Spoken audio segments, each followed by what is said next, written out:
ओम शांति। अभी हम कल के सृष्टि चक्र को आगे आज फिर कंटिन्यू करते हैं। थोड़ा सा शेष रह गया था। हाँ, तो आई धर्म पिताओं की बात। जब वो बाहर अपने अपने धर्म का प्रचार करने गए तो इब्राहिम द्वारा सबसे पहले भेजा मिडल ईस्ट की तरफ, जिसने इस्लाम धर्म की स्थापना की।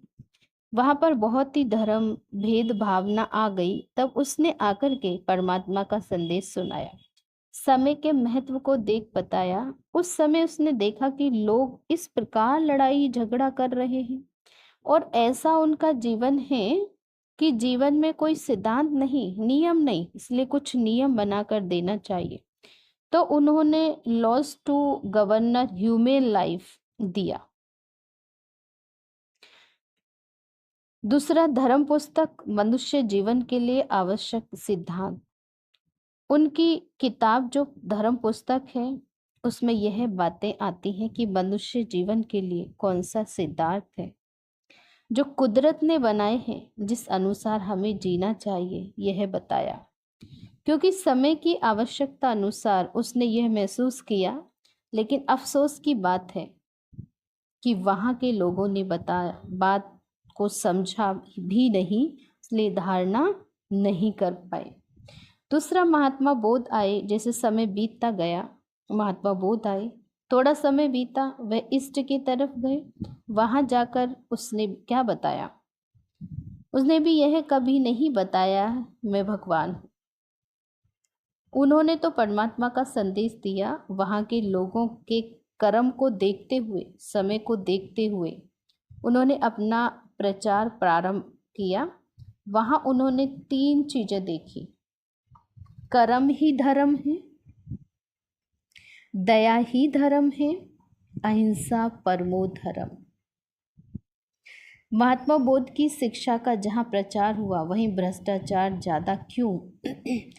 लेकिन हमेशा ये होता आया है, जिस समय कोई भी महापुरुष समय को देखते हुए कोई बात कहता है ज्ञान के आधार पर, तो उस समय लोग स्वीकार नहीं करते, समझते हैं यह क्या कह रहे हैं, ऐसी कोई चीज होनी ही नहीं है, यह असंभव है। इसलिए उन लोगों ने भी महात्मा बोध की इन शिक्षाओं को समझा नहीं, लेकिन वो तो समय को देख रहा था कि आने वाला समय कैसा होगा। अगर यह बातें बढ़ती गई तो इसलिए आज भी भ्रष्टाचार कहाँ हो रहा है? जापान में, उन्हीं देशों में, इंडोनेशिया, चाइना में हो रहा है, जहाँ महात्मा बोध ने 2000 साल वर्ष पहले यह प्रचार किया था कि कर्म ही धर्म है, दया ही धर्म है, अहिंसा परमो धर्म। क्योंकि उस समय उसने कर्म में भ्रष्टता देखी थी। अंश आज वंश के रूप में वहाँ पर हो गया है और उन्हीं देशों में इतना आज भ्रष्टाचार हो गया है कि बात मत पूछो। अब क्राइस्ट, समय बीतता गया, क्राइस्ट आए, वेस्ट में गए प्रचार करने के लिए। उन्होंने भी कही यही, I am the son of God, I am the son of the God, अर्थात मैं परमात्मा का पैगंबर हूँ और मैं भी कुछ संदेश लेकर आया हूँ। Truth is God, truth is God. उसका संदेश क्या था? उसने जब समय को देखा और वहाँ के लोगों की स्थिति को देखा कि झूठ बोलते हैं, सफ़ेद झूठ बोलते हैं, पॉलिश फॉर्म बोलते हैं, व्यक्ति को पता ही नहीं चलता, इसलिए क्राइस्ट ने प्रचार किया ट्रूथ इज गॉड। दूसरी बात, समाज के अंदर देखी कि मनुष्य के प्रति नफरत, इतनी नफरत देखी, इसलिए उसने कहा लव इज गॉड। सत्य परमात्मा है और जो सत्य है वही लव इज गॉड, प्रेम ही ईश्वर है। आप एक दूसरे से प्रेम करो। लेकिन उस समाज के लोगों ने इस बात को स्वीकार नहीं किया। ऊपर से दिखाते हैं प्रेम है, लेकिन अंदर में इतनी नफरत। आप सोचो, क्राइस्ट जैसी महान आत्मा जिसने प्रेम और सत्यता का प्रचार किया, उसने कुछ बुरा तो नहीं कहा, लेकिन ऐसे इंसान के साथ भी क्या किया? जिंदा इंसान को क्रॉस पर चढ़ाना। कब चढ़ा सकते हैं? जब नफरत होगी तब। इतनी नफरत उसके प्रति भी जो यह शिक्षा दे रहा था, उसको भी जिंदा क्रॉस पर चढ़ा दिया। तो फिर यह नफरत की अति नहीं है तो क्या हो सकती है? वह नफरत और झूठ बढ़ती ही गई। आज मनुष्य जाति को खत्म करने वाले मिसाइल कितने बनाए हैं? उन्हीं देशों ने बनाई। आज ऐसा बॉम्ब्स बनाया जो पूरी मानव जाति खत्म हो जाएगी। उस समय 2000 साल पूर्व क्राइस्ट ने देखा था, लेकिन क्रिश्चियंस के अंदर नफरत की भावना बढ़ती गई। आज भारत और पाकिस्तान के बीच नफरत के बीज किसने बोए? ब्रिटिश ने। जिन जिन देशों में वो पहुंच गए, आज दिन तक झगड़ा चलता ही आता है। अभिलाष कलयुग स्वास्तिका का हाथ लेफ्ट साइड पर ऊपर की ओर। कल है कलेश वाला युग, अधर्म का युग। कलयुग के अंदर ऐसा एक घर भी बाकी नहीं जहां कलह कलेश नहीं है। ऐसा कोई घर नहीं। इसलिए कहा जाता है अधर्म का युग। जब जब धर्म की अति ग्लानि होती है, तब तब परमात्मा को आकर अधर्म का विनाश और सत्य धर्म की स्थापना करनी पड़ती है, क्योंकि यह चक्र जो है चलते रहना है। इसलिए अति की स्थिति जब आ जाती है तो उसका अंत निश्चित है, लेकिन अंत सदा काल का नहीं होता। नई दुनिया को लेकर आता है, न्यू डाउन, गोल्डन एरा को लेकर आता है।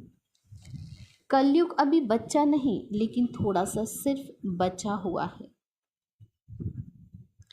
तब कई लोग कहते हैं, बहन जी आप तो अंत अंत करते हैं, लेकिन शास्त्रों में तो लिखा है अभी तो कलयुग के 4,32,000 हैं।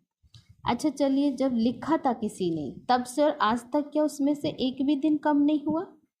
क्या उतने ही दिन है आज तक भी? आज तक भी उतने ही दिन है क्या? तो कुछ तो कम हुआ होता ना, लेकिन आज तक भी एक भी दिन कम नहीं हुआ। जो पहले लोग सुना रहे थे वही आज भी सुना रहे हैं कि कलयुग के इतने समय, कलयुग के इतने समय, लेकिन सिर्फ थोड़ा सा बचा है। देखिए कलयुग की अतिका, मदर टेरेसा मदर कैसे बन गई, इस बात का मदर टेरेसा की बात याद आती है कि मदर टेरेसा कैसे बनी। जब एक दिन वो मॉर्निंग वॉक ले रही थी कोलकाता के रास्ते पर, 2-4 सिस्टर साथ में थी। अचानक किसी के रोने की आवाज़ सुनी, जैसे दुख की रोने की आवाज़। उसने सोचा कि कहाँ से आवाज़ आ रही है। इधर उधर देखा तो दिखाई नहीं दिया कोई इंसान की आवाज़ आ रही। उन्होंने आवाज़ का पीछा किया तो डस्टबिन में एक बुजुर्ग व्यक्ति पड़ा हुआ था। देखा तो उसको लेप्रेसी की, तो बहुत रो रहा था। वहाँ से उसको मदर टेरेसा ने उठाया और उसको जानने को मिला कि उसका बेटा उससे इतना तंग हो गया, क्योंकि लेप्रेसी थी इसलिए, तो उस कारण से उसको रात को डस्टबिन में डाल गया। डस्टबिन में चूहों ने आधा शरीर तो उसका खा लिया था।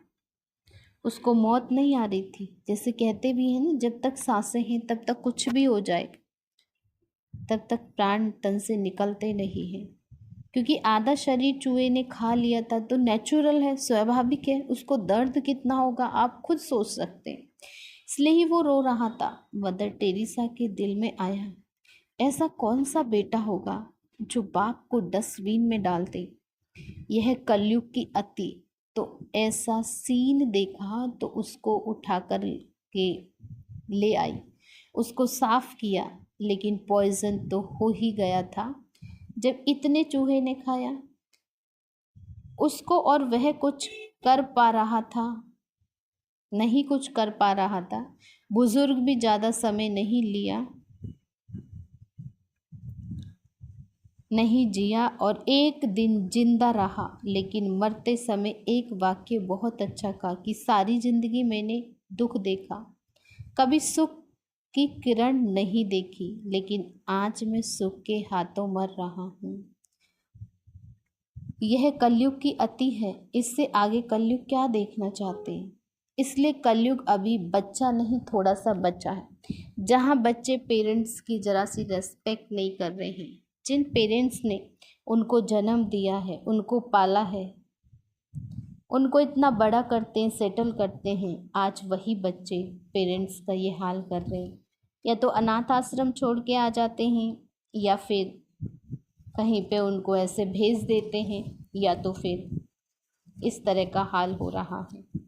या फिर उनसे बहुत ही रफ टफ आजकल के बच्चे बोलते हैं, उनकी इतनी बेइज्जती करते हैं, उनका इतना अपमान करते हैं, जिसके कारण आज माँ बाप इतने दुखी और परेशान हो जाते हैं। तो इसलिए मेरे प्यारे भाई और बहनों, अभी ये कलयुग ख़त्म होने वाला है, सिर्फ थोड़ा सा बचा है। इस थोड़े से बचे हुए समय में हमें अपने पुण्य का खाता जमा करना है, अपने पाप कर्मा को सुधारना है।